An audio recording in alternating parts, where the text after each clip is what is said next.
Hi, my name's Tom Wallace, and I'm the managing partner here at Florida Funders. Welcome to our podcast series on where we interview exciting angel investors and other angel investors and people that we all can learn from. And I'm very excited about our guest today, Scott Gorlick. I'll get to Scott in a minute. But before I do that, a little background on Florida Funders. Many of you know us, some of you don't, maybe possibly. So we are focused. We like to say we're on a mission to change Florida from the sunshine state to the startup state. So we're constantly scouring the state of Florida, looking for the very best and most exciting new companies and emerging technologies that once we find them, we can help fund them and then help build them. And hopefully they're the next unicorn.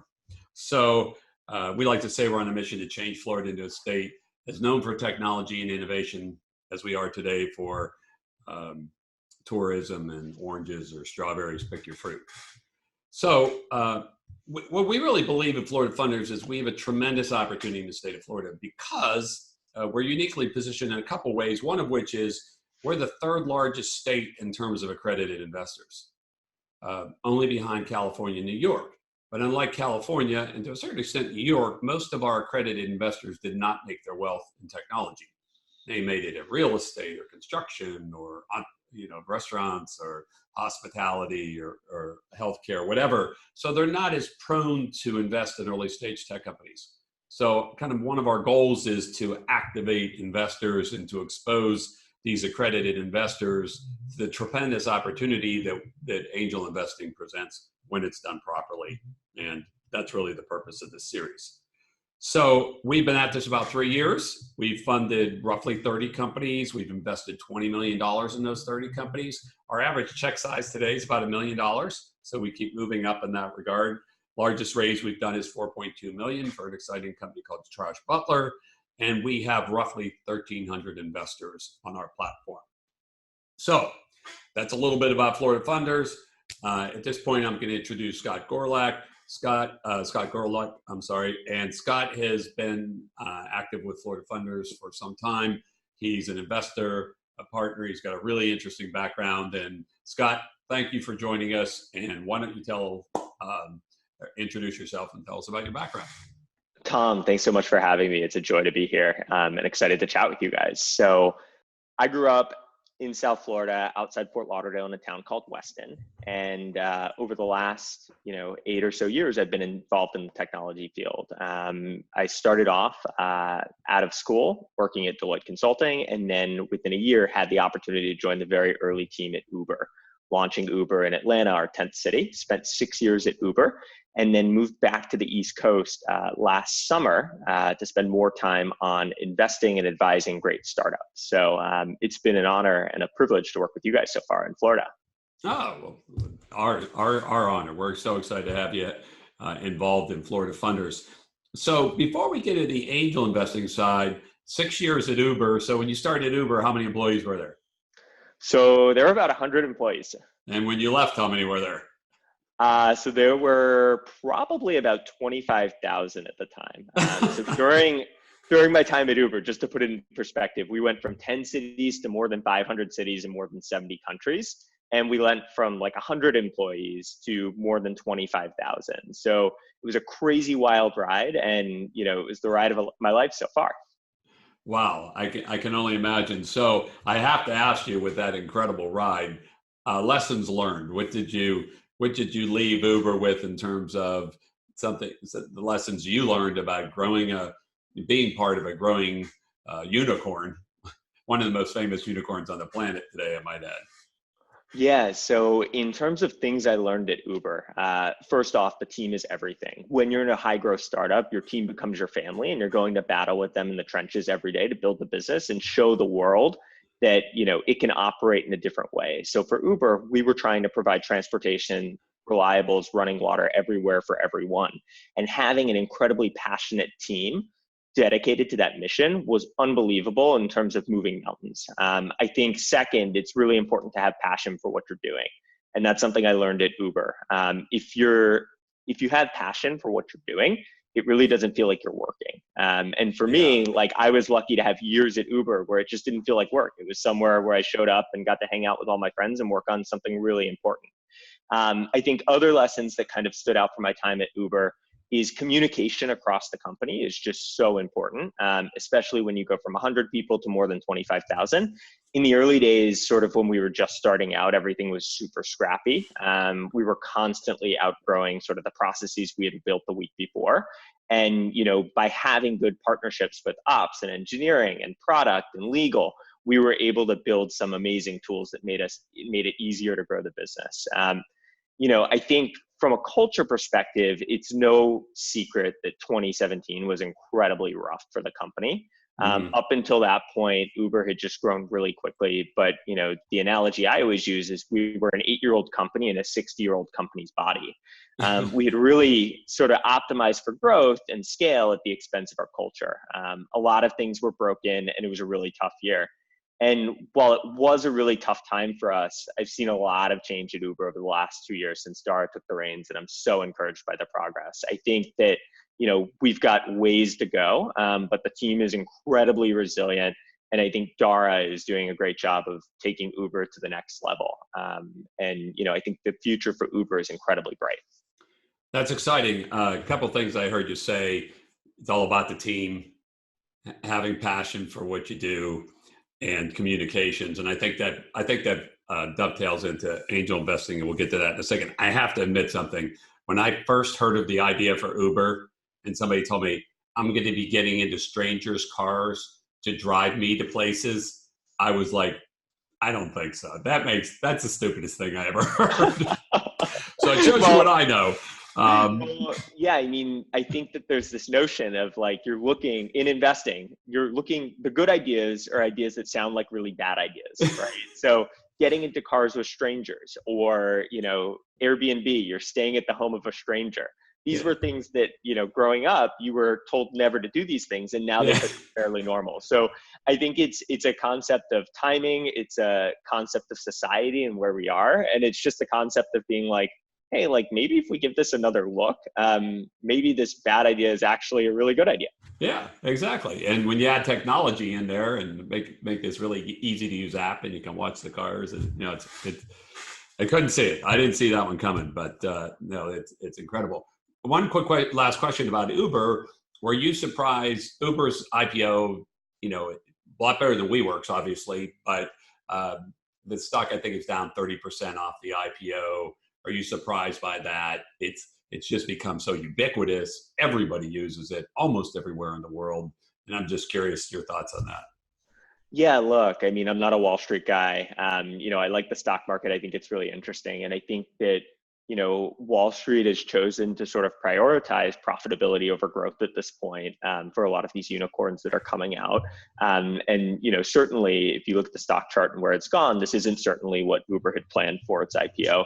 That being said, I do think that sentiment is at or near a bottom, in terms of Uber. And I think that, over the next 12, 18, 24, 36 months, things are going to turn around, and that'll be reflected in the share price. The reasons why include sort of this decreasing sort of margin pressure. I think that the world is getting more rational in terms of pricing and competition. And I think that, over time, the margins and profitability in ride sharing are going to go up. Mm-hmm. And then I think that some of the bets that the company has taken in other spaces are really starting to take off. So you see Uber Eats is one of the largest sort of food delivery platforms in the US. You have Uber Freight that's looking to hook up sort of brokers with truck drivers and transport freight in a really efficient way. You've got autonomous cars, which I still think are like a ways out, and we could have like a whole separate podcast on that. Absolutely. And then, Uber recently announced a project called Uber Works, which is a staffing marketplace for sort of any type of work. So you could staff work at restaurants, bars, hotels, construction potentially. And I think that there's a lot of potential there. The bottom line when it comes to Uber is if you're bullish on the future of cities, you have to be bullish on Uber because it's the fabric that runs through it. Cool. I didn't know about Uber Works. That's very interesting. Okay, so moving on to angel investing, how did you first get started in angel investing, and what are some of the lessons you've learned as an angel investor? Yeah, so in terms of how I got started angel investing, after Uber, I wanted to take some time before I got ready for my next thing. And, it was really interesting. When I picked my head up for the first time in 6 years, I was like, wow, there's so much crazy stuff out here. and people working in all different verticals and all different industries. And like the opportunity to be an angel and work alongside founders that I thought were super interesting was incredibly exciting. So, what drew me to the world of angel investing? I think it was a combination of things. I think first is I like solving really interesting problems. The world 15 years from now is going to look a lot different than it does today.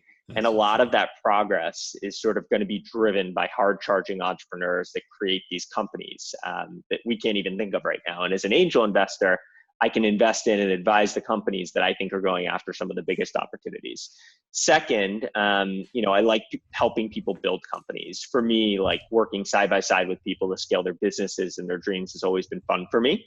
And I think a lot of the things that we learned scaling Uber are applicable to other companies starting out. And then third, which I think is probably the most important thing, is working at Uber was an absolutely life-changing experience. And all it took for me was a few people to take a bet on me. And sort of that's what angel investing is.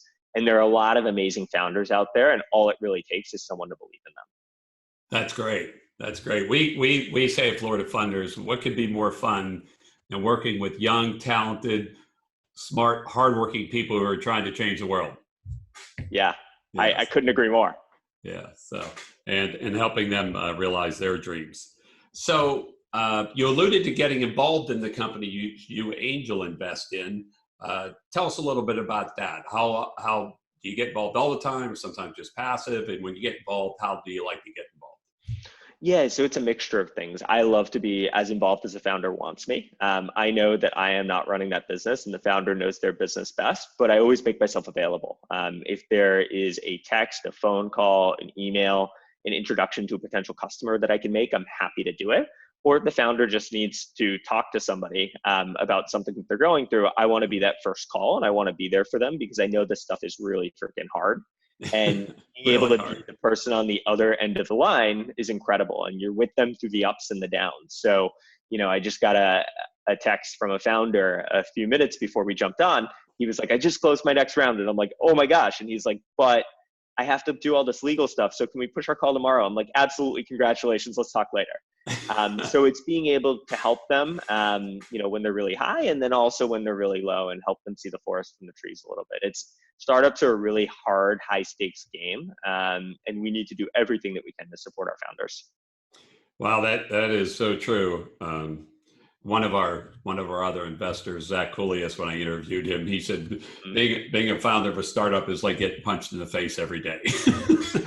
Every time. And you don't know when you go to the alley if you're going to get punched in the face or if somebody's going to give you like a cone of ice cream, right? Like, it could be really, really great or it could be really, really bad. And you don't know which one it's going to be.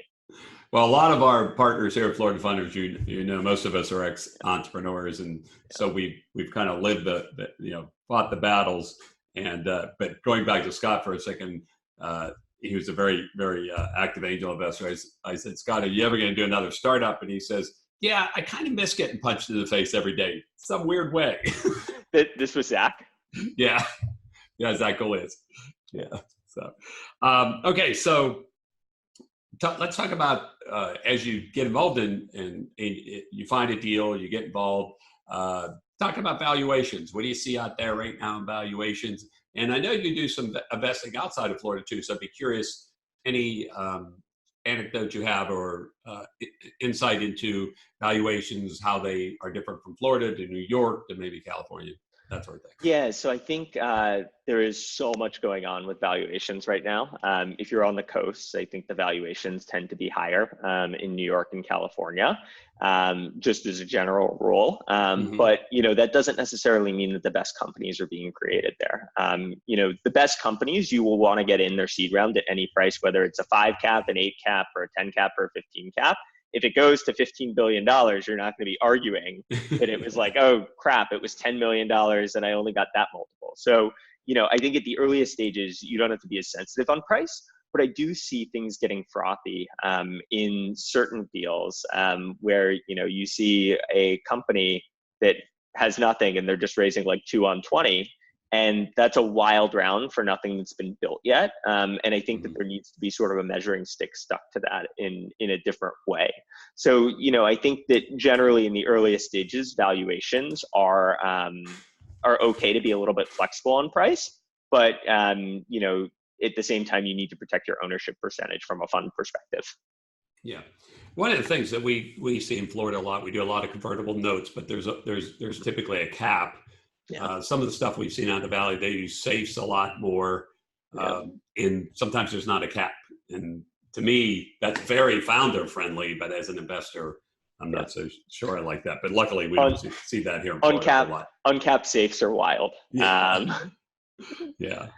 And it may be a mark of where we are right now. Yeah.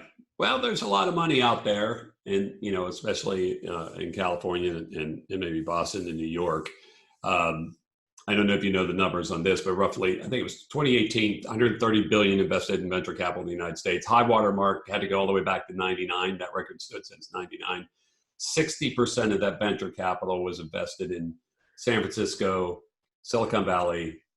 That was 40% of it, roughly. And these numbers change a little bit year to year, but they're roughly the same. 10% in New York, 10% Boston. So 60% of all venture capital in the United States is invested in those four little micro markets.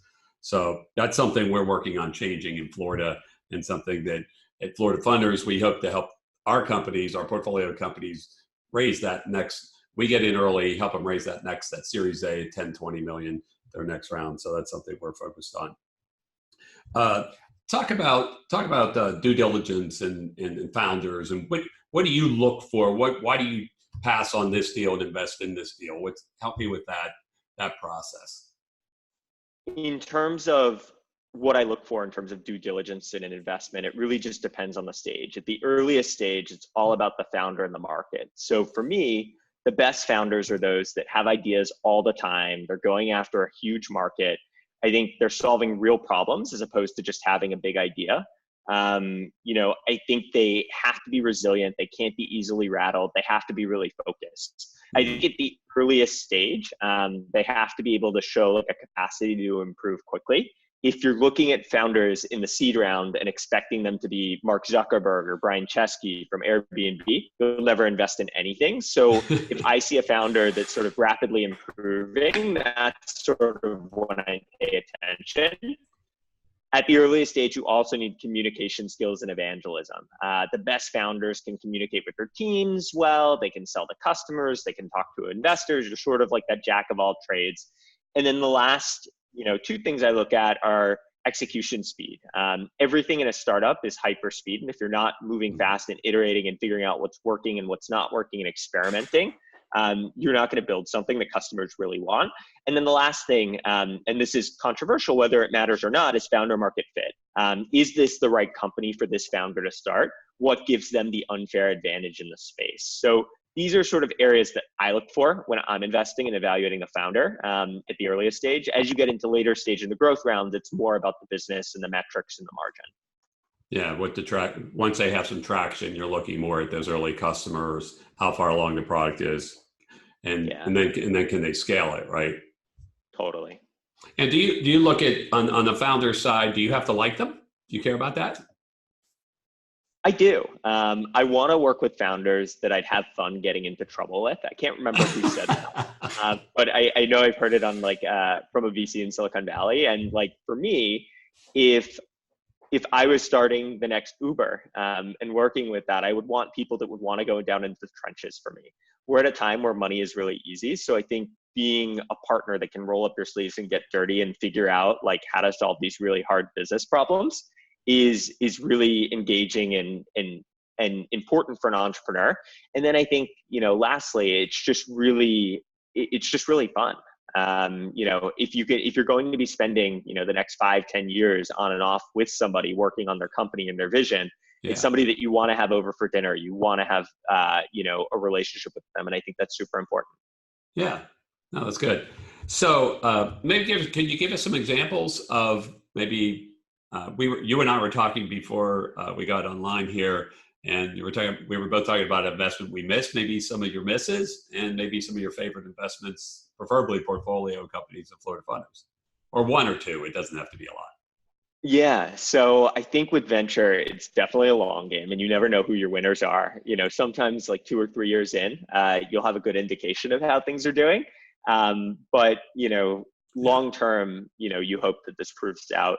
I think from investments that I've made so far, I've been really lucky and have been lucky to join some of the rounds from Lime Bike, or Lime now, which is in the scooter game. I'm in sort of a company called Standard Cognition, which is sort of Amazon Go competitor in sort of cashierless groceries. And I think that's a really long-term bet. And I'm excited to see sort of how that's playing out so far.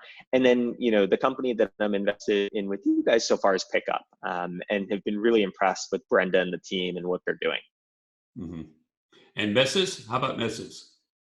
Yeah. So, I think that those are definitely harder to judge.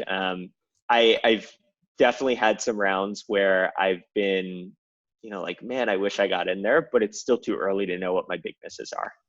Okay, good. So a lot of changes in the world of tech, obviously, with artificial intelligence, blockchain, IoT, augmented reality, virtual reality, quantum computing, 3D, printing. I mean, there's just so much happening. When you look at those technologies or other emerging technologies, is there any particular area that you get really excited about and you're trying to focus on? I like to stick to what I know in terms of investing and finding themes like AI, machine learning, quantum computing, super sexy, but it's not me. I actually like markets that are growing incredibly quickly with really antiquated legacy tech. And spaces that I like right now and trends for the future are sort of aging in America. Over the next 10 years, there are going to be more people over the age of 65 than under 18. I think there's a big opportunity to build something huge there.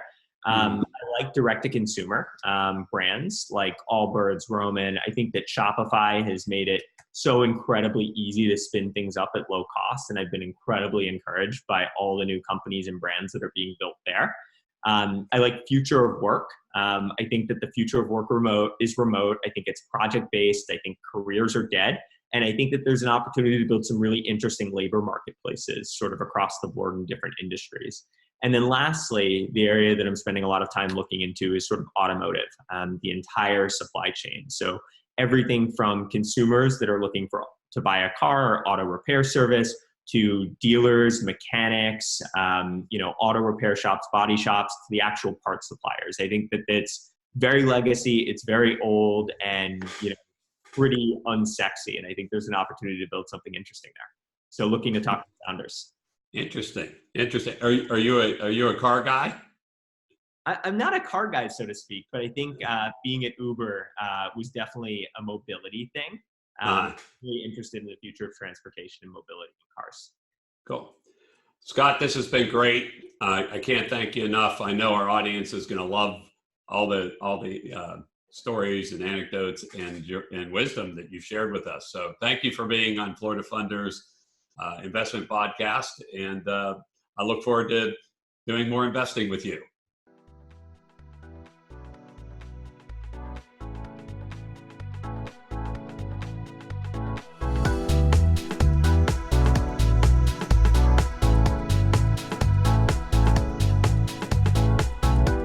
Florida Funders is an early-stage venture capital firm that blends a venture fund and a crowdfunding platform. They are investing in some of the most exciting early-stage technology companies in the state of Florida.